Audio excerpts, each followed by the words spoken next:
Selamat siang pencinta dunia yang kami hormati. Pada siang hari ini kami kembali datang dengan materi membuat dan aplikasi ekoenzim pada peternakan ayam bruna yang kami bekerjasama dengan Insinyur Nipetut Amar Dewi MP dan saya sendiri Dr. Insinyur Hunadi Ayu Kumarasa Astuti.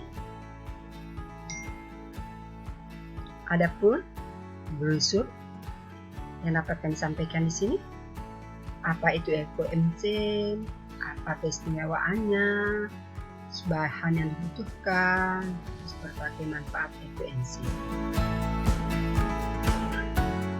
Ya, di dalam membuat ekoenzim kita membutuhkan bahan-bahan seperti kulit buah dan sayur. Bahan-bahan ini merupakan sampah organik yang sudah tidak bermanfaat, kita manfaatkan sebagai ekoenzim. Kalau di sini kita menggunakan kulit buah itu sebanyak 300 gram, maka molasis atau gula aren yang kita gunakan sebanyak 100 gram dan air sebagai campuran ini adalah 1000 ml atau 1 liter.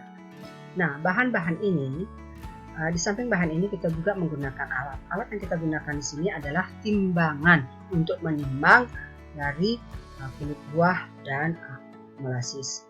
Ya, takarannya juga menggunakan gelas ukur. Di samping itu kita juga menggunakan gentong atau botol yang bertahan dari plastik untuk menyimpan adonan ini. Ya, ini bahan-bahannya.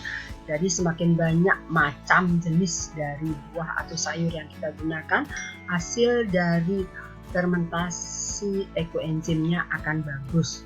Minimal kita menggunakan 5 macam kulit buah atau sayur.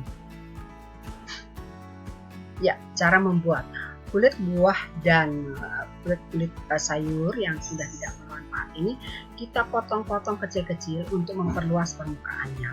Setelah kita potong kecil-kecil, bahan ini kita masukkan ke dalam botol. Setelah bahan masuk ke dalam botol, kita membuat larutan ya. Tuangkan air 1 liter, kita isi dengan gula aren atau molasis. Lebih baik kita menggunakan molasis, itu harganya murah. Kalau kita menggunakan gula aren, itu kita bersaing dengan manusia. Manusia masih bisa mengkonsumsi gula aren tersebut. Sedangkan molasis ini adalah sisa dari pembuatan gula tetes tebu. Itu yang kita gunakan. Kita jadi molasis 100 gram kita campur dengan air 1000 ml ya. Setelah dilarutkan, bahan-bahan tadi yang sudah dipotong-potong ini kita masukkan ke dalam botol, terus kita tuangkan dengan larutan molasis tersebut. Nah, ini ya, masukkan campuran air dan gula aren ke dalam botol plastik ya, yang setelah berisi campuran dari kulit buah. Setelah itu kita kocok agar betul-betul tercampur ya antara larutan dengan kulit buah atau kulit sayur. Setelah itu kita simpan atau fermentasi selama 90 hari.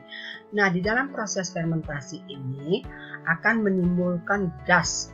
Jadi, di sini setiap hari kita harus buka botol-botol ini sebentar agar botol-botol ini tidak mengembung. Makanya disarankan kita menggunakan plastik. Kalau kita menggunakan kaca, takutnya di sini pada saat terjadi gas atau fermentasi tersebut dia akan mengeluarkan gas, itu botol kaca itu bisa pecah. Maka ini bisa dibuka ya, buka. Nah, setiap hari dibuka.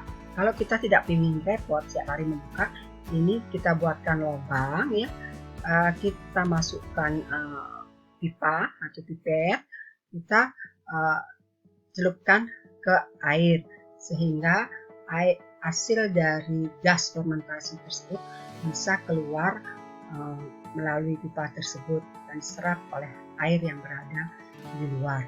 Nah, inilah kulit buah dan sayur yang sudah tercampur dengan larutan molasis ya, dengan perbandingan seperti yang saya sampaikan tadi, kita simpan selama 90 hari. Setelah 90 hari, ini hasilnya akan bagus sekali. Seperti baunya juga enak ya, seperti membuat tape. Jadi tergantung dari macam buah yang kita gunakan. Ini warnanya hitam, ini warnanya merah bata. Inilah hasilnya setelah 90 hari. Nah, jadi banyak sekali manfaat dari ekoenzim ini. Sebagai pengencer ekoenzim untuk aplikasi sehari-hari ya. Jadi bisa digunakan untuk membersihkan alat-alat. Jadi ekoenzim 1-2 tutup botol tadi ditambah 1 ember air. Terus sebagai herbisida atau pestisida alami, jadi ekoenzim 1 tutup botol ditambah 1 baskom air. Juga bisa digunakan sebagai hand sanitizer, sebagai cuci toilet. Kalau kita mencuci toilet, jadi ekoenzim murni, jadi tidak perlu dicampur dengan air. Terus bisa juga digunakan sebagai sabun cuci piring dan sabun mandi dengan perbandingan 10% sabun cair ditambah 10% ekoenzim dan 80% air. Terus juga bisa sebagai pembersih udara ya. Banyak sekali manfaat ekoenzim. Di sini kami memanfaatkan ekoenzim ini sebagai sanitizer. Jadi ekoenzim itu saya campur dengan air untuk disemprotkan sekeliling kandang untuk mengurangi bau dari kotoran ternak tersebut. Di samping itu juga agar ternak ini tidak dicari oleh lalat, dan kami gunakan untuk mencuci peralatan dari ternak ayam broiler ini. Jadi peralatannya higienis, bersih, dan air cucian peralatan ini bisa digunakan untuk menyiram tanaman. Jadi tanaman mendapat nutrisi dari air setelah kita mencuci. Jadi tanaman itu tidak akan mati ya, karena kita menggunakan bahan-bahan alami. Ya, jadi demikian yang dapat kami sampaikan. Mudah-mudahan bermanfaat. Sekian dan selamat siang. Om Santi Santi Santi Om.